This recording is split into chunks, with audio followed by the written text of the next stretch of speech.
बिहार विधानसभा चुनाव में ऐतिहासिक जनादेश के बाद शपथ ग्रहण समारोह का इंतजार है। माना जा रहा है कि 20 नवंबर तक यह शपथ ग्रहण समारोह हो सकता है। इस प्रचंड जनादेश के बाद मंत्री पद की दौड़ में कई नेता शामिल हैं और डिप्टी सीएम बनने की कवायद भी जोर पकड़ चुकी है। वहीं इस बीच नीतीश कुमार ने आज कैबिनेट मीटिंग बुलाई है, जो सुबह 11:30 बजे होगी।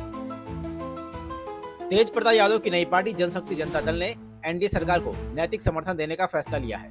बैठक में यह भी प्रस्ताव पारित किया गया कि लालू परिवार की बेटी रोहिणी आचार्य को उनकी पार्टी का संरक्षक बनाया जाए। पार्टी प्रवक्ता प्रेम यादव ने बताया कि तेज प्रताप खुद उनसे जल्द इस प्रस्ताव पर बात करेंगे। बिहार चुनाव में हार मिलने के बाद एक बार फिर तेजस्वी के करीबी संजय यादव को लेकर लालू परिवार में बवाल तेज हो गया है। लालू को किडनी देने वाली दूसरे नंबर की बेटी रोहिणी आचार्य ने राजनीति छोड़ने और अपने परिवार से संबंध खत्म करने की घोषणा की है। तेजस्वी यादव के करीबी संजय यादव और रमेश पर दबाव बनाने का आरोप लगाते हुए रोहिणी ने कहा, सवाल पूछोगे तो गाली दी जाएगी, चप्पल से मारा जाएगा।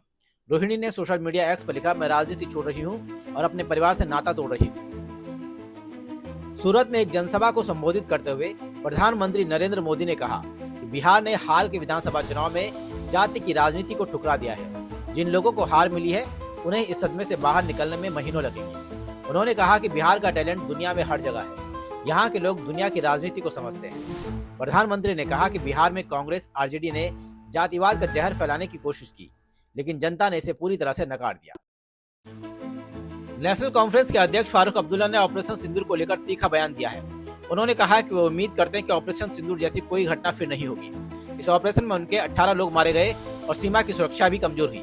उन्होंने दोनों देशों के रिश्तों के बारे में सुधार पर जोर दिया। फारूक अब्दुल्ला ने पूर्व प्रधानमंत्री अटल बिहारी वाजपेयी की बात को याद दिलाते हुए कहा कि दोस्तों को बदला जा सकता है, लेकिन पड़ोसी नहीं। कांग्रेस सांसद शशि थरूर ने ऑपरेशन सिंदूर को लेकर नेशनल कॉन्फ्रेंस के अध्यक्ष फारूक अब्दुल्ला के बयान पर प्रतिक्रिया दी है। उन्होंने कहा कि आतंकवाद एक गंभीर समस्या है जो पिछले 30 वर्षों से हमारे देश में मौजूद है। कुछ मायनों में जम्मू कश्मीर से शुरू हुआ था और फिर वहां से लगातार बढ़ता गया और फिर पुणे, मुंबई, दिल्ली तक फैल गया है। इस दौरान थरूर ने इस बात पर भी जोर दिया कि ऑपरेशन सिंदूर और इस पूरे मामले की जांच अभी चल रही है, इसीलिए इसके नतीजे पर अनुमान लगाना सही नहीं है। कोलकाता के ईडन गार्डन्स में भारत और साउथ अफ्रीका के बीच हुए पहले टेस्ट में साउथ अफ्रीका ने भारत को 30 रनों से हरा दिया है और सीरीज में 1-0 की बढ़त हासिल कर ली है। भारत में पहली बार 125 रन या उससे कम के लक्ष्य का पीछा करते हुए टीम इंडिया हार गई है। ईडन गार्डन्स में साउथ अफ्रीका ने 124 रन के टारगेट को डिफेंड कर लिया। भारत 2024 में वानखेड़े स्टेडियम में न्यूजीलैंड के खिलाफ 147 रन नहीं बना सका था। ओवरऑल टेस्ट क्रिकेट में ऐसा दूसरी बार ही हुआ है।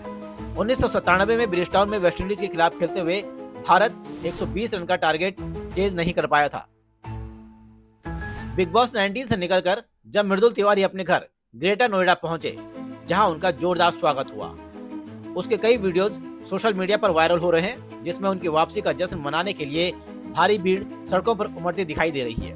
वहीं फैंस ने सड़क पर चक्का जाम कर दिया। वहीं एक तस्वीर में फैंस सड़क पर चक्का जाम करते हुए दिखाई दे रहे हैं और मृदुल तिवारी हाथ जोड़कर सबका अभिवादन कर रहे हैं।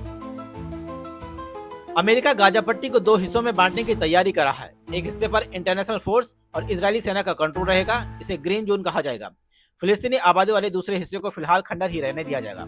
इसे रेड जोन का नाम दिया जाएगा। फिलहाल लगभग सभी फिलिस्तीनी रेड जोन में विस्थापित हो गए हैं। पूर्वी हिस्से में सबसे ज्यादा नुकसान हुआ है। इस रेड जोन में फिलिस्तीनी बसेंगे, लेकिन यहाँ कोई विकास नहीं होगा, जबकि पूर्वी गाजा में ग्रीन जोन बनेगा और यहाँ विकास होगा। यहीं इजरायली और विदेशी सैनिक तैनात होंगे। इस बार के आईपीएल में कई बड़े बदलाव दिख रहे हैं, जिनमें कई बड़े प्लेयर्स को उनकी टीमों ने रिलीज कर दिया है। जिनमें सबसे महंगे हैं आंद्रे रसेल, जो केकेआर की तरफ से खेलते थे, जिनको 12 करोड़ रुपए में उनकी टीम ने खरीदा था।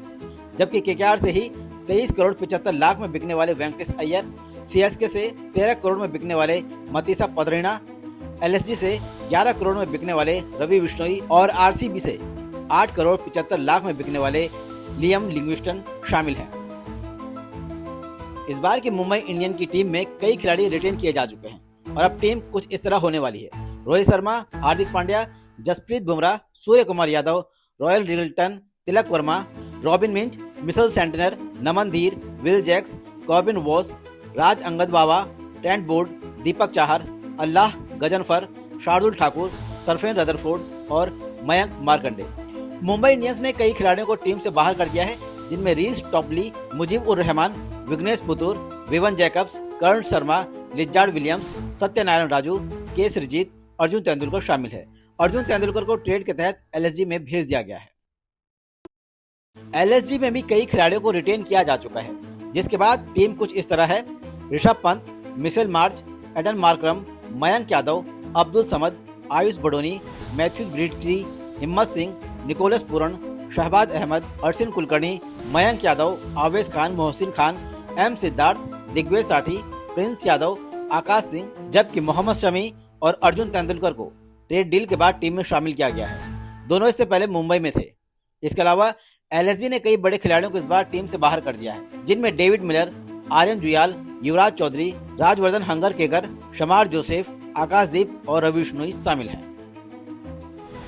पंजाब किंग्स में कई खिलाड़ी इधर से उधर किए गए हैं। आईपीएल रिटर्न्स के बाद पंजाब किंग्स की टीम कुछ इस तरह तैयार हो गई है: श्रेयस अय्यर, नेहल वडेरा, प्रियांश आर्या, शशांक सिंह, पियाला Avinash, Harnoor Pannu, Harpreet Brar, Musheer Khan, Prabhsimran Singh, Vishnu Vinod, Marcus Stoinis, Azmatullah Omarzai, Yuzvendra Chahal, Suryansh Shedge, Mitchell Owen, Arshdeep Singh, Vyshak Vijay Kumar, Yash Thakur, Xavier Bartlett, Lockie Fergusson.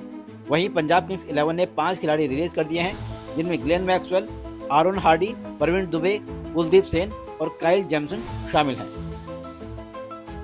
IPL retention से पहले चेन्नई सुपर किंग्स ने बड़ा फैसला लिया है। उन्होंने संजू सैमसन को राजस्थान की टीम से ट्रेड किया है।